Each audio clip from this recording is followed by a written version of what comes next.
And this is not the blue iris. It's a few small stones thrown into the pond of memory. So I'm going to moderate sincerity. I'm not going to sing. And back in January, Diana emails me, and I think, oh boy, what an honor to be asked to be part of this. And I think, what am I going to say to you tonight? And I think, yeah, I'll do a riff on the Velveteen Rabbit. And talking about being real, because that was your candidating sermon here. The skin horse, right? About how you get most of your hair lopped off and your eyes drop out. You get loose in the joints and shabby. But how those things don't matter at all, because once you're real, you can't be ugly, except to the people who don't understand. And from the looks of you, Frank, you've been loved a lot.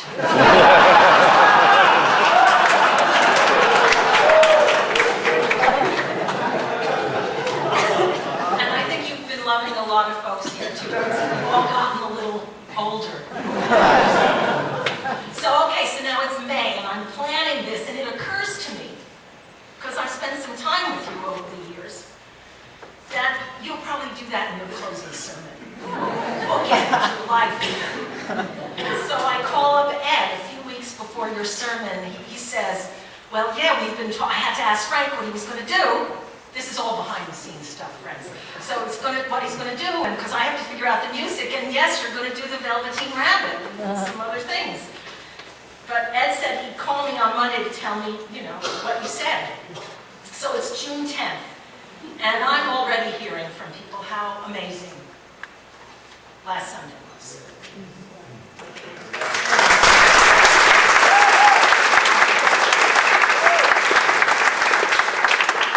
And so I talk to Ed, and he consoles me, and we talk, and I'm trying a new direction, and I'm thinking, well, what about instrumental music under what I'm going to say? And he pauses.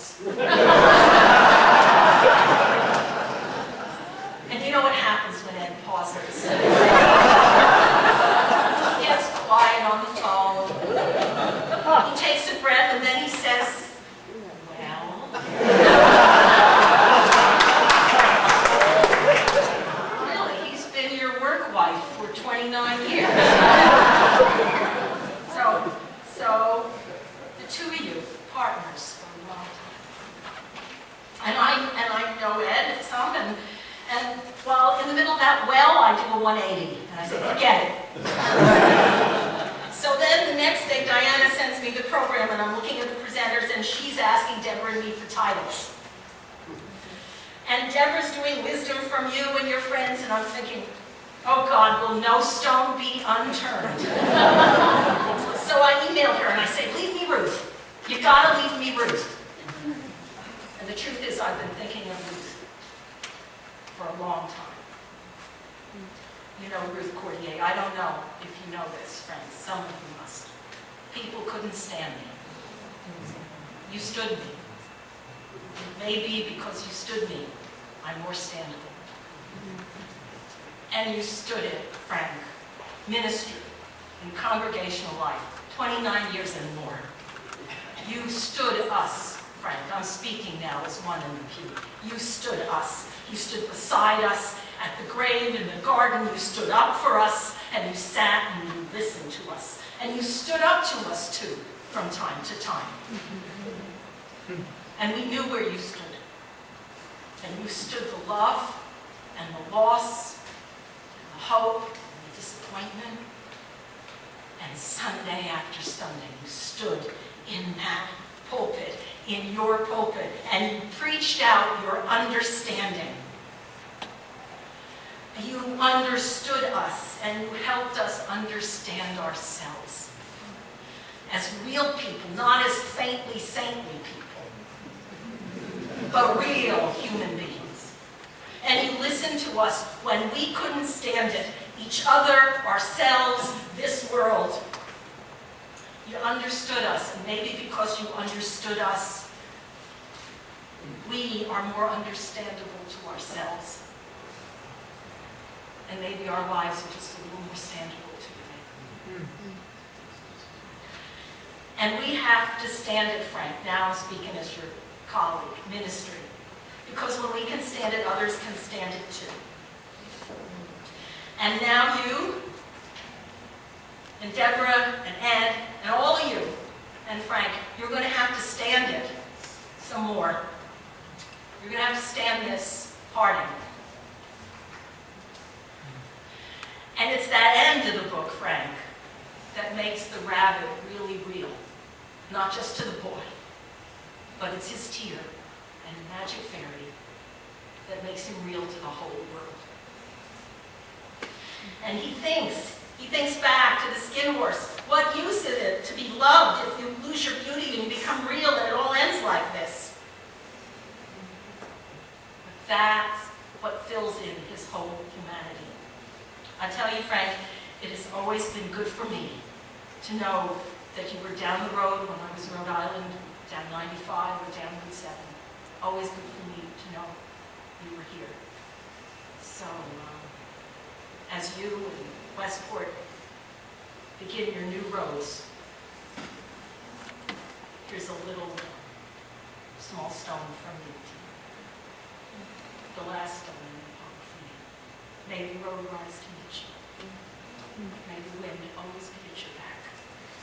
May the rain fall soft on your fields and the sun shine warm upon your face till we meet again. May God hold you in the hollow of her hands. I love you, Frank.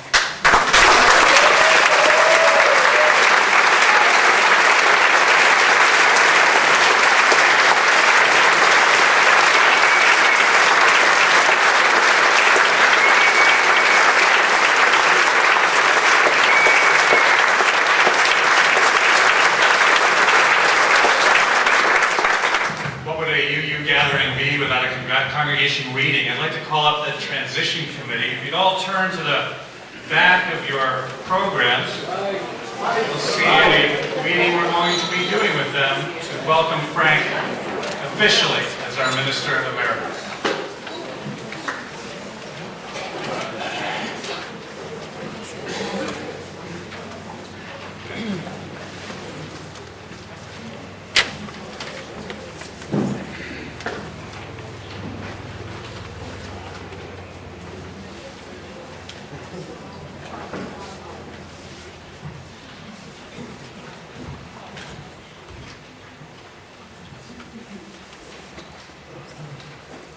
This is a more formal part of the proceedings. The Unitarian Universalist Association describes that the title, Minister Emeritus, is granted to honor long and meritorious service by a minister to a congregation where the minister has given devoted and competent ministerial leadership. Only that congregation can bestow this title. A formal resolution is prepared for a congregational vote. It expresses the congregation's appreciation and creates a permanent record of the decision. On June 9th, this congregation voted on such a resolution and is conferring the designation of Minister Emeritus to Frank. Frank, would you please join us up here for a moment?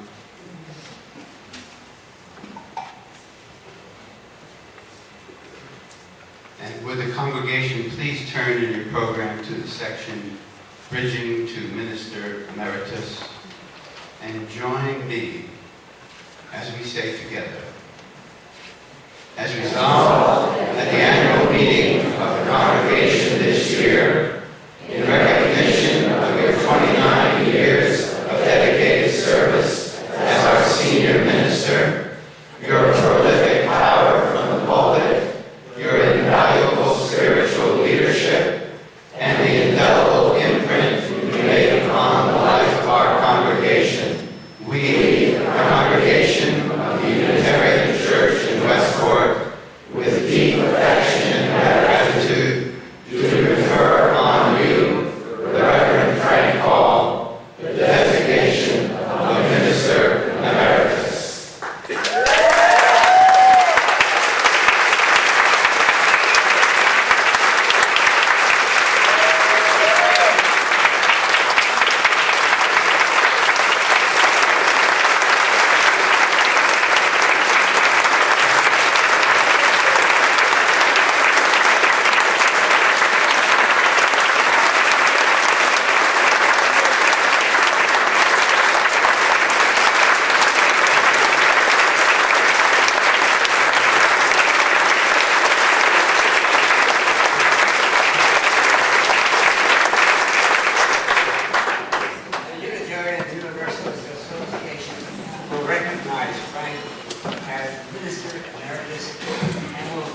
delegation credentials and voting rights. In our congregation, we will enjoy having Frank be a part of our extended congregational family. He will continue to be listed among our staff as Minister Emeritus, and his name will appear as such on our website and letterhead. Frank, you have cared for us, inspired us, challenged us, soothed us, listened to us. You have traveled with us on our spiritual journey, providing just the right guidance along the way. As you step into the next phase of your life, we hope that you carry us with you as family of your heart, knowing that we hold you with affection and we wish for your continuing life well lived. We are happy to present to you that framed copy of the resolution of the congregation establishing your role as Minister Emeritus. We hope that each time you see it, you are reminded of just how much we have appreciated it. Thank you, Frank.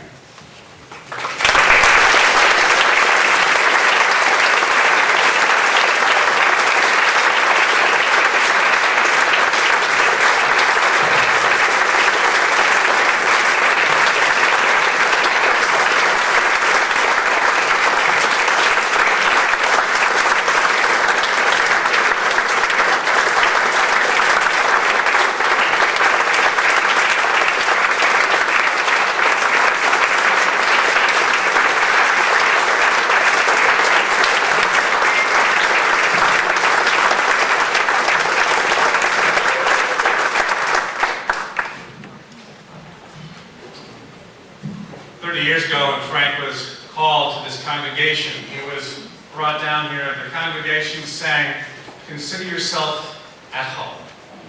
If you'd like to turn right below what we just read, we'd all like to ask you to join in singing a slight different rendition as we ask you to consider yourself M.E. The lyrics will be above you here. Consider yourself M.E. Consider yourself unofficially.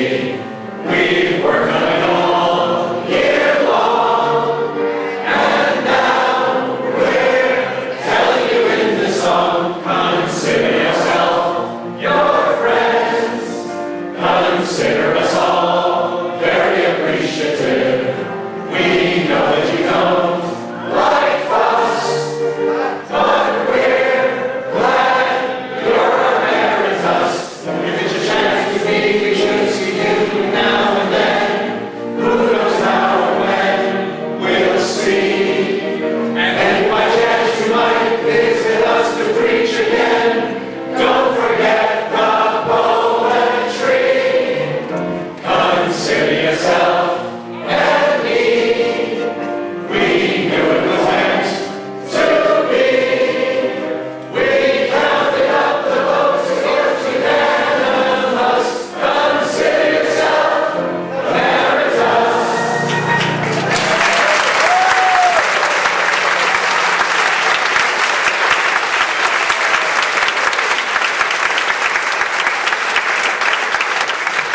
And now we'd like to show a video. It's entitled "A Wedding Poem." This was written by the Reverend Frank Hall.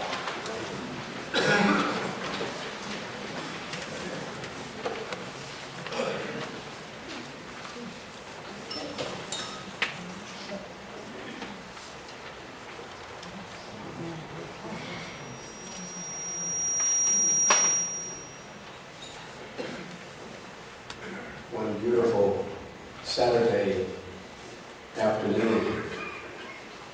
And since I was early, I sat down on a park bench, took out a piece of scrap paper and just wrote a poem. And so it just came because it was about that day and about that couple. The couple said, "You just wrote that? Today?" I said, "Well, this is today."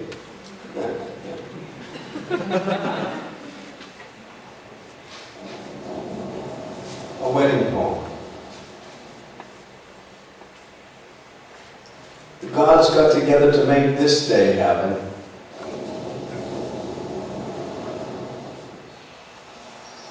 This is the day the good gods gave.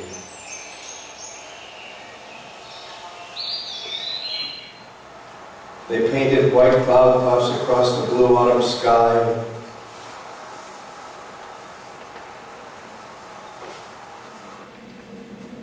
And sent a breeze.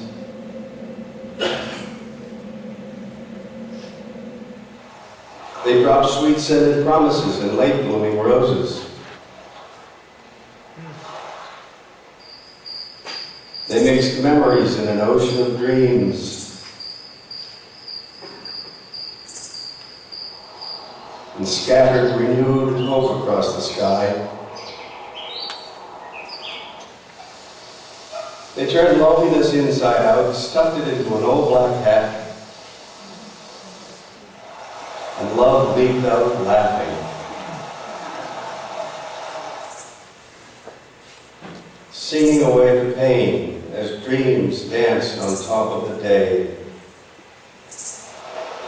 Set sail, and sing.